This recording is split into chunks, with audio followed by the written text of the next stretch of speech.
नमस्कार, आप सभी का एक बार फिर से स्वागत है हमारे चैनल टेलविल में। आप सभी को शरद पूर्णिमा की हार्दिक शुभकामनाएं।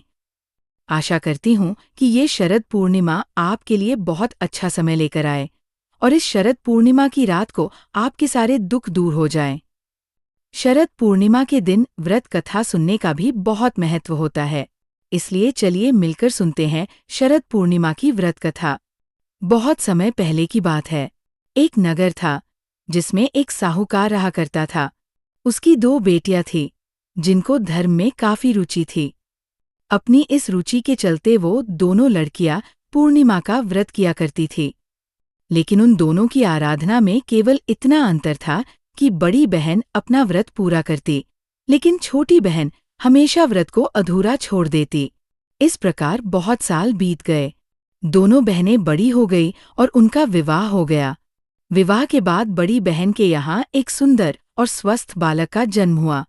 वही छोटी बहन संतान सुख से अछूती रह गई। छोटी बहन को संतानें तो हुई, लेकिन सभी संतानें पैदा होते ही मृत्यु को प्राप्त हो जाती थी। इस प्रकार अपनी संतानों को खो देने से छोटी बहन पर तो दुखों का पहाड़ टूट पड़ा। उसे समझ नहीं आ रहा था कि उसे ये दुख क्यों भोगना पड़ रहा है।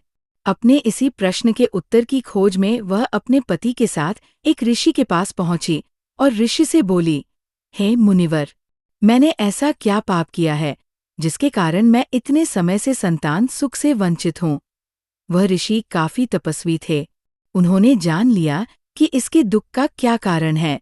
ऋषि ने कहा, हे पुत्री, तुमने शरद पूर्णिमा का व्रत तो किया है, लेकिन कभी भी उसे विधि विधान से पूर्ण नहीं किया और इस कारण तुम्हें कष्ट भोगने पड़ रहे हैं। व्रत अधूरे छोड़ने के कारण ही तुम्हें इस दुख को सहना पड़ रहा है। इसके बाद छोटी बहन को अपनी गलती का एहसास हुआ और वह बोली, मुझसे अनजाने में बहुत बड़ा पाप हो गया। आप कृपा करके इस भूल को सुधारने का उपाय बताएं। मैं इसके लिए आपकी हमेशा आभारी रहूंगी। उन ऋषि को उस पर दया आ गई।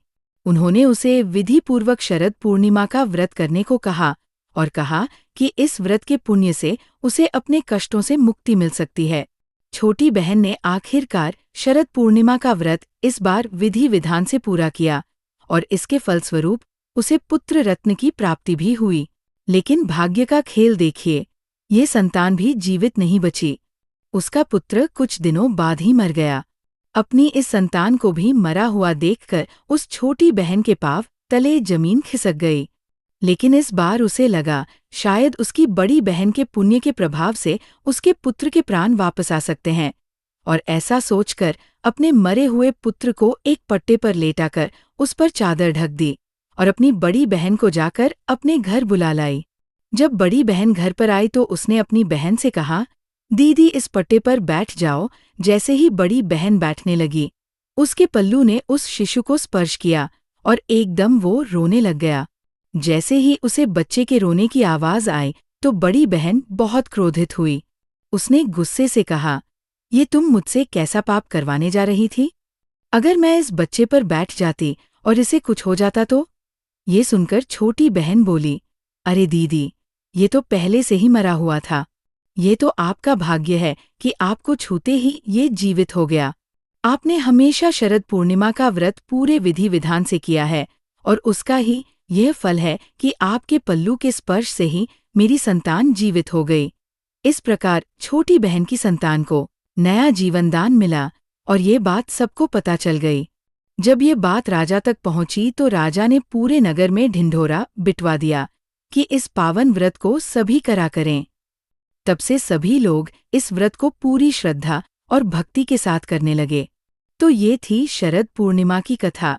आइए जानते हैं शरद पूर्णिमा की पूजा विधि और शुभ मुहूर्त के बारे में। हिंदू धर्म में पूर्णिमा तिथि का तो विशेष महत्व होता ही है और इस दिन व्रत रखना और गंगा में स्नान करना बहुत ही शुभ माना जाता है। लेकिन अश्विन माह की पूर्णिमा का तो विशेष महत्व माना गया है। इसे शरद पूर्णिमा कहते हैं। धर्म के अनुसार शरद पूर्णिमा के दिन चंद्रमा 16 कलाओं से परिपूर्ण होता है और पृथ्वी के सबसे निकट होता है। इसलिए माना जाता है कि इस दिन चंद्रमा की रोशनी से अमृत बरसता है। इस दिन चंद्रमा की और माँ लक्ष्मी की पूजा करने की परंपरा है और इस दिन चंद्रमा की रोशनी में खीर रखने की भी परंपरा है। शरद पूर्णिमा की ये तिथि पंचांग के अनुसार 6 अक्टूबर को दोपहर 12:23 पर शुरू होगी और इस तिथि का समापन 7 अक्टूबर की सुबह 9:16 पर होगा। शरद पूर्णिमा के दिन चंद्रमा का पूजन किया जाता है, इसलिए चंद्र उदय के अनुसार इस साल शरद पूर्णिमा 6 अक्टूबर 2025 को ही मनाई जाएगी। इस तिथि पर रात के समय चंद्रमा की चांदनी में खीर रखना अच्छा माना जाता है। माना जाता है कि वह खीर अमृत के समान हो जाती है। ये खीर प्रसाद के रूप में ग्रहण करने से रोगों से मुक्ति मिलती है और निरोगी काया प्राप्त होती है।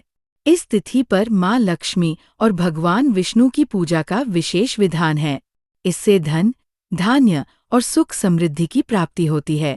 इस दिन पूजा के लिए पवित्र नदी या फिर घर में ही पानी में गंगाजल मिलाकर स्नान करें। फिर साफ वस्त्र पहने और व्रत और पूजा करने का संकल्प लें। भगवान विष्णु, माता लक्ष्मी और चंद्रदेव की पूजा करें। उन्हें सुंदर वस्त्र, फल, फूल, अक्षत, धूप, दीप आदि अर्पित करें। गाय के दूध से बनी खीर का भोग तैयार करें। इस दिन चंद्रदेव को अर्घ्य जरूर दें। अर्घ्य में दूध, चावल जो कि खीर के रूप में हो और सफ़ेद फूल भी चढ़ाएं। अगले दिन सूरज उभरने से पहले उस खीर को प्रसाद के रूप में ग्रहण करना अच्छा माना जाता है। पूर्णिमा के दिन अन्न, वस्त्र, चावल, दूध, मिठाई और दक्षिणा का दान जरूर करना चाहिए। अगर आप शरद पूर्णिमा के दिन गुड़ का दान करते हैं तो आपके रिश्तों में भी मिठास आती है। गुड़ का दान करने से आपकी आर्थिक स्थिति भी अच्छी होती है और धन लाभ के योग्य भी बनते हैं। धन की वृद्धि के लिए शरद पूर्णिमा को रात को 11 पीली कौड़ियों को पीले कपड़े में बांधकर माँ लक्ष्मी के सामने रखें। अगले दिन अपनी तिजोरी में इन्हें रख दें। ऐसा करने से माना जाता है कि घर परिवार में धन की कमी नहीं रहती और माँ लक्ष्मी का घर में वास होता है। पुराणों के अनुसार इस रात भगवान कृष्ण ने गोपियों के साथ दिव्य रास रचाया था, इसलिए इसे रास पूर्णिमा भी कहा जाता है। स्कंद पुराण के अनुसार इस रात चंद्रमा की किरणों में अमृतत्व होता है और यदि इस समय में भोजन रखा जाए तो उसमें औषधीय गुण भर जाते हैं। वही पद्म पुराण में बताया गया है कि इस रात देवी लक्ष्मी पृथ्वी पर अवतरित हुई थी और इस दिन भक्तिभाव से उनका आवाहन करने से सुख, समृद्धि और धन की प्राप्ति होती है। दोस्तों, शरद पूर्णिमा के दिन 6 अक्टूबर को भद्रा का प्रारंभ दोपहर 12:23 से हो रहा है। भद्रा रात में 10:53 तक रहेगी। हालांकि पूर्णिमा में भद्रा का विचार नहीं किया जाता, लेकिन इस दौरान शुभ कार्य भी नहीं किए जाते। दोस्तों, भद्रा रात 10:53 पर समाप्त हो जाएगी। आप भद्रा खत्म होने के बाद शरद पूर्णिमा की खीर को बाहर रख दें, लेकिन उस खीर को आप किसी जाली से ढक दें ताकि उसमें रोशनी भी पड़े और साथ ही कोई कीड़ा आदि उसमें न पड़ जाए। फिर उस खीर को देर रात को या अगले दिन सूर्य उदय होने से पहले उसे खाएं तो यह आपकी सेहत के लिए बहुत अच्छा माना जाता है। तो दोस्तों, ये थी आज की कथा और जानकारी। आपको आज की ये कथा कैसी लगी कमेंट करके ज़रूर बताएं। कथा और वीडियो अच्छी लगी हो तो लाइक ज़रूर करें और दूसरों के साथ भी शेयर करें। और अगर आपने अभी तक मेरे चैनल टेलविल को सब्सक्राइब नहीं किया है तो सब्सक्राइब करना ना भूलें। धन्यवाद।